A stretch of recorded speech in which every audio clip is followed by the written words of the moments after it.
نحمدہ ونصلی علی رسولہ الکریم اما بعد فاعوذ باللہ من الشیطان الرجیم بسم اللہ الرحمن الرحیم رب اشرح لی صدری ویسر لی امری واحلل عقدۃ من لسانی یفقہوا قولی ربنا لا تؤاخذنا ان نسینا واخطانا۔ حاضرین گرامی قدر، دلائل توحید پر مبنی اس کورس کا آج ہمارا چھٹا اور آخری لیکچر ہے، جس میں ہم مسلمہ انسانی علم و روایت کی دلیل کا مطالعہ کریں گے۔ اس دلیل کے مطالعے سے قبل میں یہ چاہتا ہوں کہ جو کچھ سابقہ دلائل ہم پڑھ چکے ہیں، پہلے ان کا کچھ خلاصہ کر لیا جائے، اور انشاءاللہ اس یاد دہانی کے بعد ہم آگے بڑھتے ہیں۔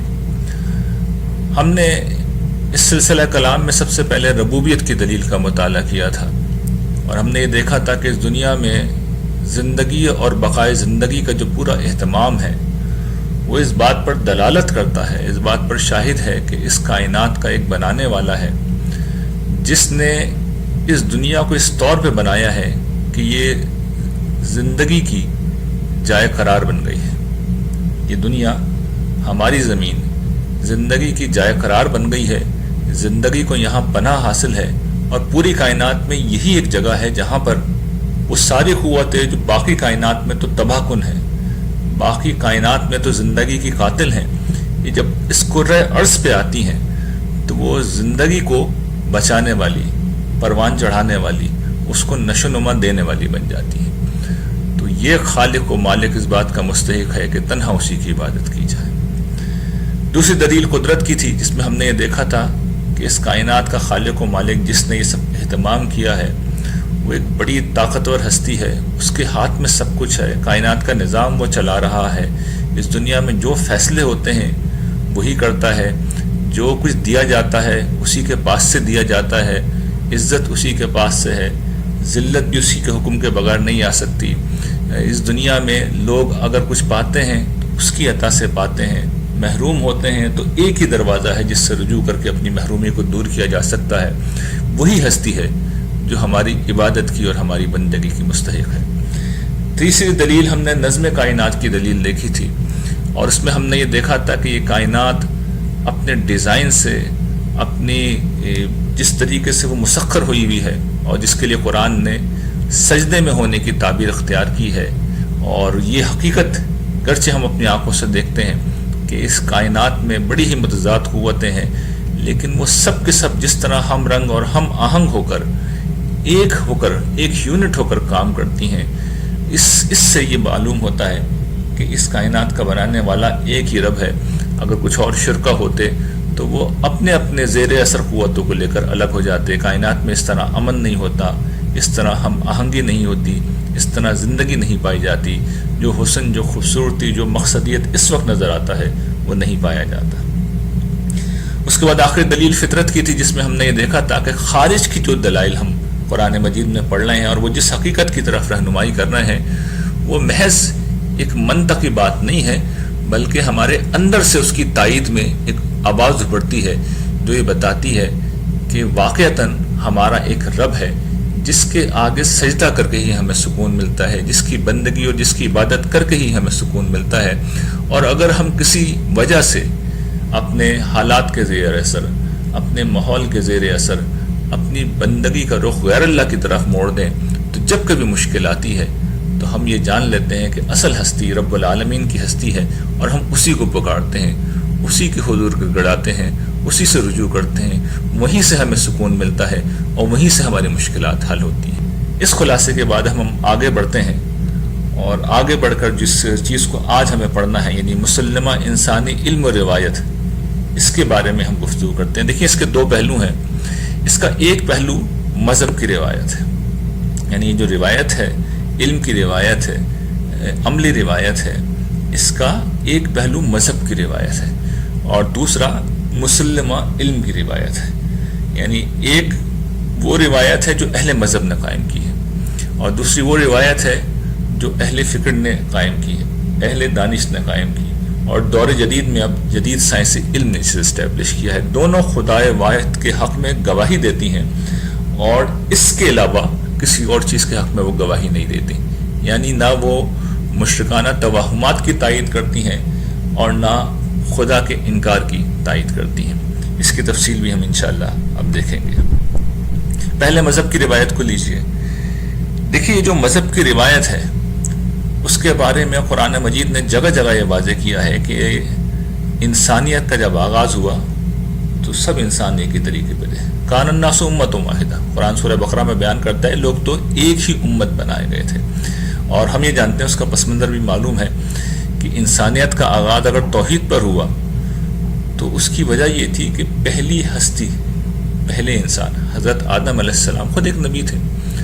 وہ باقاعدہ اللہ تعالیٰ سے مکالمے کا شرف حاصل کر کے اس دنیا میں آئے تھے۔ وہ اللہ تعالیٰ سے واقف تھے، وہ فرشتوں سے واقف تھے۔ انہیں شرف حاصل ہوا تھا کہ اللہ تعالیٰ نے انہیں مخاطبت کی عزت بخشی تھی، انہیں ہدایت دی تھی، اور اس کے بعد ایک امتحان گاہ سے گزار کر، ایک امتحان گاہ میں رکھ کر ایک امتحان سے انہیں گزارا گیا تھا، اور اس کے بعد اس تربیت کے بعد انہیں دنیا میں بھیجا گیا تھا۔ تو وہ اللہ تعالیٰ سے اچھی طرح واقف تھے۔ اسی طرح ان کی اولاد بھی اللہ تعالیٰ سے واقف تھی، نہ صرف اس وجہ سے کہ حضرت آدم علیہ السلام نے ان کو بتایا ہوگا، بلکہ حابیل و قابیل کے واقعے میں قرآن مجید نے تفصیل بیان کی ہے، اور بائبل میں اس کی پھر تائید ہوتی ہے کہ ابتدائی انسانوں کو ایسی چیزیں دکھائی جاتی تھیں کہ جس سے انہیں معلوم تھا، ان کے اوپر یہ حقیقت آشکارا ہو جاتی تھی کہ ان کا ایک رب ہے۔ یعنی جس وقت حابیل و قابیل نے اپنی قربانی پیش کی تو ہم جانتے ہیں کہ قابیل کی قربانی قبول نہیں ہوئی، حابیل کی قربانی قبول ہوئی، اور آسمان سے ایک آگ نے آ کے اسے کھا لیا۔ تو اس طرح کے مشاہدات تھے جو عام انسانوں کو بھی کرائے جاتے تھے۔ چنانچہ انسانیت نے اپنے سفر کا آغاز توحید سے کیا۔ اچھا، نہ صرف یہ کہ انسانیت نے اپنے سفر کا آغاز توحید سے کیا، بلکہ شیطانی ترغیبات اور دراندازی کی وجہ سے جب کبھی لوگ راہ حق سے ہٹتے اور شرک کی طرف جاتے تو پھر اللہ تعالیٰ یہ اہتمام کرتے کہ نبیوں کو بھیجتے، رسولوں کو بھیجتے، اور وہ نبی رسول اللہ کا پیغام پاتے اور پھر لوگوں تک اللہ کا پیغام پہنچاتے۔ اور اس پیغام کی جو بنیاد ہوتی تھی وہ یہی تھی کہ اللہ کے سوا کوئی معبود نہیں۔ جیسے کہ سورہ انبیاء میں اللہ تعالیٰ نے کہا ہے نا کہ ہم نے تم سے پہلے جتنے رسول بھی بھیجے ان کی طرف یہی وحی کرتے رہے کہ میرے سوا کوئی معبود نہیں، تو میری ہی عبادت کرو۔ یہ تمام انبیاء کی دعوت کا مرکزی خلاصہ ہوتا تھا۔ اور پھر اس میں سے بھی جو خاص طور پہ نبی تھے، کچھ نبی ایسے تھے جن کو اللہ تعالیٰ نے رسول بنایا، اور رسالت کے منصب کا مطلب یہ ہوتا ہے کہ جب ان کی دعوت کو رد کیا جاتا، ان کے پیغام کو رد کیا جاتا، تو اسی دنیا میں ان کے منکرین کو سزا دی جاتی، ان کو فنا کر دیا جاتا، اور ماننے والوں کو بچا کر زمین کا اقتدار ان کے حوالے کر دیا جاتا۔ گویا کہ جو بچ جاتے لوگ وہ اپنا آغاز ٹھیک وہیں سے کرتے جہاں سے حضرت آدم علیہ السلام نے اپنا آغاز کیا تھا۔ اور جس طریقے سے حضرت آدم علیہ السلام نے اللہ تعالیٰ سے مخاطبت کا شرف براہ راست حاصل کیا تھا، تو یہ جو انبیاء علیہ السلام تھے، یہ جو رسول تھے، نہ صرف یہ کہ اللہ سے وحی پا کے گفتگو کرتے تھے، بلکہ ان کے جو مومنین ہوتے تھے، ان پر ایمان لانے والے ہوتے تھے، وہ اپنی آنکھوں سے یہ سزا و جزا برپا ہوتے ہوئے دیکھتے تھے۔ حضرت نوح علیہ السلام کے معاملے میں ہم جانتے ہیں کہ یہ ہوا، حضرت ہود علیہ السلام کے معاملے میں یہ ہوا، حضرت صالح علیہ السلام کے معاملے میں یہ ہوا، اور بہت سارے رسولوں کے معاملے میں یہ ہوا کہ ان کے منکرین کو ہلاک کیا گیا، اور ان کے ماننے والوں نے اپنی آنکھوں سے یہ سب کچھ دیکھا، اور یہ سب کچھ پہلے سے بتا دیا گیا تھا۔ چنانچہ ان کا معاملہ یوں نہیں تھا کہ اللہ تعالیٰ کی ہستی ان کے لیے کوئی اجنبی ہستی تھی، بلکہ وہ اپنی آنکھوں سے نبیوں کو دیکھتے رہے، ان کی صحبت کا شرف پاتے رہے، اور اپنی آنکھوں سے انہوں نے پھر وہ سزا و جزا برپا ہوتے ہوئے دیکھی جو خدا کی سچائی اس کے ہونے کا آخری ثبوت ہے۔ اس چیز نے پھر انسانی روایت کو آگے بڑھایا، اور خدا کے ہونے کا تصور اور ایک ہونے کا تصور لوگوں میں ہمیشہ موجود رہا۔ پھر اس کے بعد قرآن مجید ہمیں یہ بھی بتاتا ہے کہ قوموں میں بار بار گمراہی آئی، بار بار انحراف ہوا، تو پھر اللہ تعالیٰ نے حضرت ابراہیم علیہ السلام کے زمانے سے اہتمام کیا کہ اب ایک پوری قوم اٹھائی، یعنی کہ حضرت ابراہیم علیہ السلام کی اپنی اولاد، اور پہلے ان کے ایک صاحبزادے حضرت اسحاق علیہ السلام اور ان کی صاحبزادے حضرت یعقوب علیہ السلام کی اولاد بنی اسرائیل کو اس منصب کے اوپر فائز کیا کہ وہ خود حق کے گواہ بن گئے، اور ان کے درمیان میں مسلسل نبی آتے رہے، رسول آتے رہے، کتابیں نازل ہوتی رہیں، اور ان کے اندر یہ ہدایت بالکل وضاحت کے ساتھ لکھی گئی تھی کہ اللہ کے سوا کوئی معبود نہیں۔ اور یہ روایت پہلے بنی اسرائیل میں اور پھر بنی اسماعیل تک پہنچی، اور پچھلے 4000 سال سے یہ قومیں اس دنیا میں تواتر کے ساتھ موجود ہیں، ان کی کتابیں تواتر کے ساتھ موجود ہیں، اور ان کتابوں میں واضح طور پہ یہ بات بیان کی گئی ہے کہ خدا کے سوا کوئی معبود نہیں ہے۔ تو یہ روایت، جس روایت میں لوگوں نے وہ سارے واقعات جو میں نے آپ کے سامنے بیان کیے کہ سزا و جزا برپا ہوتی تھی، وہ زمانہ قبل از تاریخ کا معاملہ تھا۔ تو کوئی یہ کہہ سکتا ہے کہ یہ تو اساطیر الاولین ہے، یہ تو اگلوں کی کہانیاں ہیں، تو یہ امت تو 4000 سال سے موجود ہے، اس کے سارے معاملات انسانیت کے سامنے موجود ہیں۔ 4000 سال سے یہ لوگ دنیا میں موجود ہیں، نسل در نسل اس دنیا میں موجود ہیں، ان کی کتابیں موجود ہیں جو واقعات کی گواہیں جو اس دور میں پیش آئیں۔ جیسے قرآن مجید 1500 سال پہلے پیش آنے والے واقعات کی تفصیل کرتا ہے، اسی طریقے سے جو اس سے پرانی کتابیں ہیں وہ حضرت ابراہیم کے زمانے سے سارے واقعات کا احاطہ کرتی ہیں، اور حضرت ابراہیم کے زمانے سے نسل در نسل یہ قومیں اس دنیا میں موجود ہیں اور وہ اسی چیز کی شہادت دے رہی ہیں۔ تو یہ پوری روایت ہے جو توحید کی گواہی دیتی ہے۔ اس میں لیکن لوگ چونکہ بہت کچھ باتیں کرتے ہیں، اور خاص طور پر دور جدید میں جو اینتھروپولوجسٹ ہیں وہ جس طریقے سے انکار خدا کی روش کو اختیار کیے ہوئے ہیں، اور وہ یہ کہتے ہیں کہ جی آغاز میں انسانیت کا آغاز شرک سے ہوا، اور بہت سارے بتوں کی انسان پرستش کرتے تھے یا دیوتاؤں کی پرستش کرتے تھے، اور پھر رفتہ رفتہ ایک خدا تک بات آئی۔ تو اس میں بڑی دلچسپ معاملہ خود اللہ تعالیٰ نے ایک ایگزامپل قائم کی، اور وہ انجیل کی ہے۔ ہم جانتے ہیں کہ عیسائیوں نے انسانی تاریخ کے ایک عظیم شرک کو جنم دیا، جب ایک اللہ کے پیروکاروں نے، ایک اللہ کے ماننے والوں نے خدا کی خدائی کو 3 حصوں میں تقسیم کر دیا۔ لیکن آپ بڑی دلچسپ بات دیکھیے کہ انجیل آج کے دن تک اس تصور سے خالی ہے۔ یہی چیز عیسائیوں کے خلاف روز قیامت حجت بن جائے گی کہ ان کی کتاب ان کے عقائد کے بالکل خلاف کھڑی ہوئی ہے۔ اس کتاب کے اندر صرف ایک ہی خدا کا تصور ہے، اسی کی بندگی کی دعوت ہے۔ یہی حضرت عیسیٰ علیہ السلام کی دعوت تھی۔ اور یہاں سے پھر دوسری بات جس چیز کی میں توجہ دلا رہا تھا کہ جس تصور کی تردید ہوتی ہے کہ یہ کوئی ایولوشنری پروسیس ہے کہ لوگ بہت سارے خداؤں سے ایک خدا کی طرف آتے ہیں، یہ انسانوں کے سامنے کی مثال ہے جہاں ایک خدا سے لوگ بہت سارے خداؤں کی طرف آ گئے۔ یعنی پہلے ایک خدا، اس کے بعد 3 خدائی میں وہ تقسیم ہوئے، اور اس کے بعد ان کے اولیاء اور ان کے مصلحین اور ان کے بزرگ سب کو یہی مقام حاصل رہا، اور پھر چرچ پورا ایک انسٹیٹیوشنلائز کر دیا انہوں نے کہ جہاں غیر اللہ کی اطاعت جو ہے، اطاعت بھی بندگی کی ایک قسم ہوتی ہے، تو اس کو انہوں نے انسٹیٹیوشنلائز کر دیا۔ تو گویا کہ ایک خدا سے غیر خدا کی طرف منتقل ہونے کا عمل بھی تاریخی ریکارڈ کے طور پہ ہمارے سامنے موجود ہے، جس سے پورا فلسفہ باطل ہو جاتا ہے کہ نہیں، انسانوں نے بہت سارے خداؤں سے ایک خدا کی طرف سفر کیا۔ انجیل اس کی گواہ ہے، عیسائیوں کی تاریخ اس کی گواہ ہے، اور خود مسلمانوں کے ہاں جو کچھ ہوتا ہے وہ اس بات کا ایک بڑا بین ثبوت ہے کہ انسانیت کا سفر یوں نہیں ہوا کہ بہت سارے خداؤں سے ایک خداؤں کی طرف ہوتا ہے، بلکہ ایک خدا سے بہت سارے خداؤں کی طرف ہوتا ہے۔ اور یہ ایک انحراف ہے جو پیدا ہوتا رہا ہے۔ یعنی خود ہمارے ہاں قرآن مجید موجود ہے، رسول اللہ صلی اللہ علیہ وسلم کی تعلیم توحید کی تعلیم ہے، لیکن آپ دیکھیے کہ کس طریقے سے غیر اللہ کی پرستش بھی ہوتی ہے، عبادت بھی ہوتی ہے، نظر و نیاز بھی ہوتی ہے، سجدے بھی کیے جاتے ہیں، اور وہ ساری کی چیزیں ہوتی ہیں جو مشرکانہ توہمات ہیں۔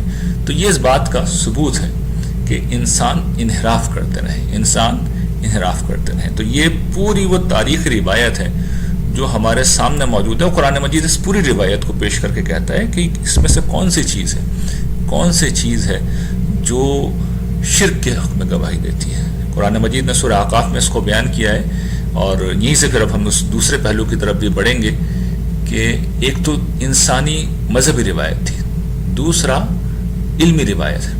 تو قرآن مجید کی آیت جو سورہ احقاف کی ہے وہ یہ بات بیان کرتی ہے کہ ان سے کہو، کبھی تم نے غور بھی کیا ان چیزوں پر جن کو اللہ کے سوا تم پوچھتے ہو؟ مجھے دکھاؤ زمین کی چیزوں میں سے انہوں نے کون سی چیز پیدا کی ہے، یا ان کا آسمانوں میں کون سا سانچہ ہے؟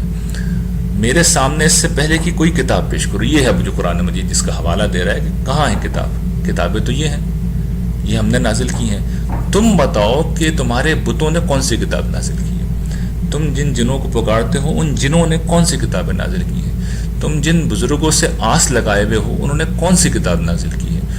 ان کا کوئی فرمان تو دکھاؤ، ان کا کوئی قول تو دکھاؤ جس میں وہ یہ کہہ رہے ہوں۔ یعنی آج ہمارے ہاں جن لوگوں کی اس حیثیت میں جنہیں پکارا جاتا ہے، جن کے بارے میں سمجھا جاتا ہے کہ وہ مشکلات دور کریں گے، وہ مدد کریں گے، ان کے اقوال میں سے کوئی قول تو دکھا دو کہ یہ انہوں نے کہا ہے۔ اگر تم اپنے دعوے میں سچے ہو، کوئی ایسی روایت لاؤ، کوئی ایسی کتاب لاؤ، کوئی علم لاؤ، اگر تم اپنے دعوے میں سچے ہو تو کوئی چیز نہیں ہے، کوئی چیز نہیں ہے۔ تو اسی طریقے سے اب دوسری چیز ہے سائنس، علم کی روایت۔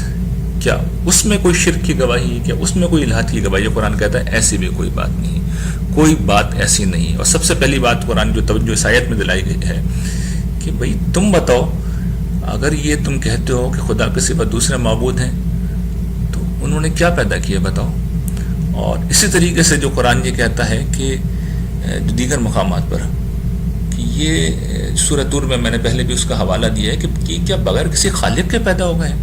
یہ اس کی طرف اشارہ ہے جو آج کل ہمارے ایک تصور ہے کہ سب چیزیں خود بخود پیدا ہو گئی۔ تو قرآن مجید اس کی بھی بالکل واضح تردید کرتا ہے، بلکہ اس کے برعکس سائنس کا علم ہمیں یہ بتاتا ہے۔ سائنس جتنا کچھ اس کائنات کو ڈسکور کر رہی ہے، ڈسکرائب کر رہی ہے، ایکسپلین کر رہی ہے، ہر قدم پہ آپ کو انتہائی ذہانت نظر آئے گی، انتہائی حکمت نظر آئے گی۔ ایسا لگتا ہے کہ ایک ہستی ہے جو بہت زبردست میتھمیٹیشین ہے، جو زبردست قسم کا جو ہے سائنس وہ جانتا ہے، جو فزکس کو جانتا ہے، جو کیمسٹری کو جانتا ہے، جو جینیٹکس کو جانتا ہے، جو بائیولوجی کو جانتا ہے۔ اس کے ساتھ وہ بہت زبردست مصور بھی ہے، اس کے ساتھ وہ بہت رحیم بھی ہے، بہت کریم بھی ہے۔ یعنی جس طریقے سے کوئی زندہ ہستی ہو سکتی ہے، یہ کائنات ایک زندہ باشعور ذہین کریم رحیم قدیر ہستی کا تعارف کرا رہی ہے۔ یہ کائنات اندھے بہرے مادے کا پروڈکٹ ہو ہی نہیں سکتی۔ یعنی جس طرح یہ نظم یہاں پہ نظر آتا ہے، جس طرح یہاں ڈیزائن نظر آتا ہے، جس طرح یہاں پر حکمت نظر آتی ہے، جس طرح یہاں پر پلاننگ نظر آتی ہے، یہ اندھے بہرے مادے سے یہ پیدا نہیں ہو سکتی۔ کوئی صورت نہیں ہے، کوئی شکل نہیں ہے۔ تو قرآن مجید یہی توجہ دلاتا ہے کہ تم غور نہیں کرتے کہ اللہ یہ جس نے آسمان و زمین کی چیزوں کو تمہاری خدمت میں لگا رکھا ہے اور تمہارے اوپر ہر قسم کی ظاہری اور باطنی نعمتیں پوری کی ہیں۔ یعنی میں نے اس پہ بارہا توجہ دلائی ہے کہ نعمتیں اس طرح کی ہیں کہ انسان پانی پیتا ہے، پیاس بجھاتا ہے، لیکن اس کے ساتھ کبھی غور کیا ہے کہ کس طرح کے لذیذ مشروبات اس دنیا میں موجود ہیں۔ انسان جانوروں کی طرح کھانا کھا سکتا ہے اور کھاتا ہے، لیکن جانوروں سے آگے بڑھ کر اس کے ذوق جمال کی تسکین کے لیے کس طرح انواع و اقسام کے ذائقے پیدا کیے گئے ہیں۔ یہ ایک انتہائی باشعور ہستی کی تخلیق ہے، انتہائی کریم ہستی کی تخلیق ہے، جو قدرت بھی رکھتا ہے، جو بہت مہربان بھی ہے، جو ہر چیز کی خبر بھی رکھتا ہے، اور جس نے یہ سب کچھ عطا کیا ہے۔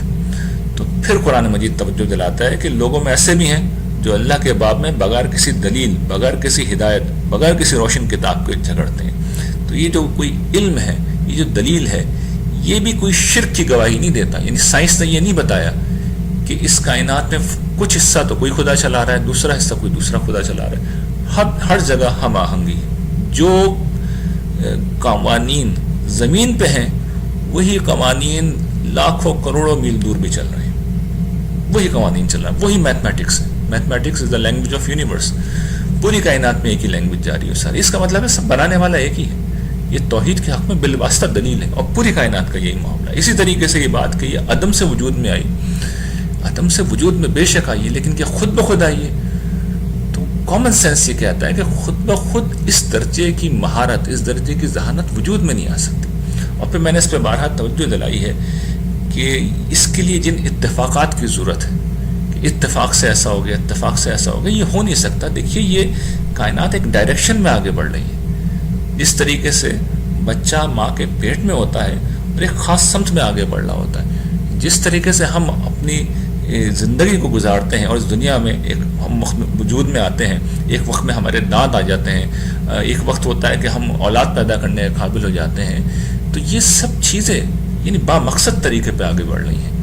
پلان ہے ہر چیز، یہ چیزیں خود بخود نہیں ہو سکتی۔ ایسی مہارت ہے، ایسی ذہانت ہے، ایسی حکمت، یعنی ہر چیز ایسا لگتا ہے کہ پلان کر کے بنائی گئی ہے، ایک زندہ باشعور ہستی نے بنائی ہے۔ ہم نے اپنی آنکھوں سے بھی یہی مشاہدہ کیا ہے، اور جدید سائنس بھی یہ بتاتی ہے، اس سے زیادہ کہیں پیمانے پہ جا کے، بڑے پیمانے پہ جا کے بتاتی ہے کہ انتہا سے زیادہ آرگنائزیشن ہے، نظم ہے، ذہانت ہے۔ تو یہ چیزیں خود بخود نہیں ہو سکتی۔ اندھا بہرا مادہ یہ خود بخود کسی صورت میں نہیں کر سکتا۔ یہ تو سائنسدانوں نے معلوم کر لیا نا، 13 ارب سال اتفاقات، 13 ارب سال میں اس طرح کے اتفاقات نہیں ہو سکتے۔ اور زمین کی عمر ہمیں معلوم ہے 4.5 ارب سال ہے. تو 4.5 ارب سال میں یہ اتفاقات نہیں ہو سکتے. یہ ٹائم اس کے لیے بہت کم ہے. کئی 100 کھرب سال بلکہ کئی ارب کھرب سال بھی اس کے لیے ناکافی ہے. اس درجے کی یہ متضاد اور متنوع قسم کی کائنات ہے. میں نے اس پہ بڑی تفصیل کے ساتھ لکھا ہے, اپنی کتابوں میں لکھا ہے, دیگر اہل علم میں لکھا ہے. ظاہری بات ہے اس کورس میں اس کا موقع نہیں ہے, لیکن آپ سوالات میں پوچھیں گے تو میں آپ کو ان کتابوں کا نام بتاؤں گا, اسے پڑھیے اور دیکھیے, آپ کو معلوم ہو جائے گا کہ یہ سب کچھ اتفاق سے نہیں ہو سکتا. اس کے پیچھے ایک ہستی موجود ہے, اور سائنس کا مطالعہ بھی یہی بتاتا ہے کہ یہاں پر ایک بنانے والا ہے, ایک خالق ہے جس کی تخلیق ہمیں نظر آتی ہے. اور اسی طریقے سے جدید علم ہمیں یہ بھی بتاتا ہے کہ یہاں پر خدا کے علاوہ کسی اور شریک کی کوئی کار فرمائی نہیں ہے. تو یہ دلائل ہیں جو قرآن مجید اس باب میں دیتا ہے, خدا کی توحید کے حق میں دیتا ہے. اس حوالے سے دیتا ہے کہ اس کائنات کا ایک ہی خدا ہے, اور اس حوالے سے بھی دیتا ہے, جو زیادہ زور قرآن مجید کا ان دلائل میں ہے وہ اس بات کے اوپر ہے کہ وہی خدا ہے جو تمہاری عبادت کا, پرستش کا, بندگی کا مستحق ہے. اور تیسری بات قرآن مجید یہ کہتا ہے اس زمن میں کہ کوئی اور ہے تو لے کے آ جاؤ, کوئی اور ہے تو لے کے آ جاؤ, بتا دو. یہ ساری باتیں جو قرآن مجید کہتا ہے کہ خدا ایک ہی ہے, بندگی اسی کی ہونی چاہیے, اور اگر تم سمجھتے ہو کوئی اور ہے تو اس کو لے کے آ جاؤ, اس کو دکھا دو اس نے کیا پیدا کیا ہے. کوئی بھی نہیں پیش کر سکتا, نہ مذہب کی تاریخ میں کوئی ایسی چیز ہے, اور نہ جدید سائنسی علم کوئی ایسی چیز پیش کر سکتا ہے. وآخر دعوانا ان الحمد للہ رب العالمین.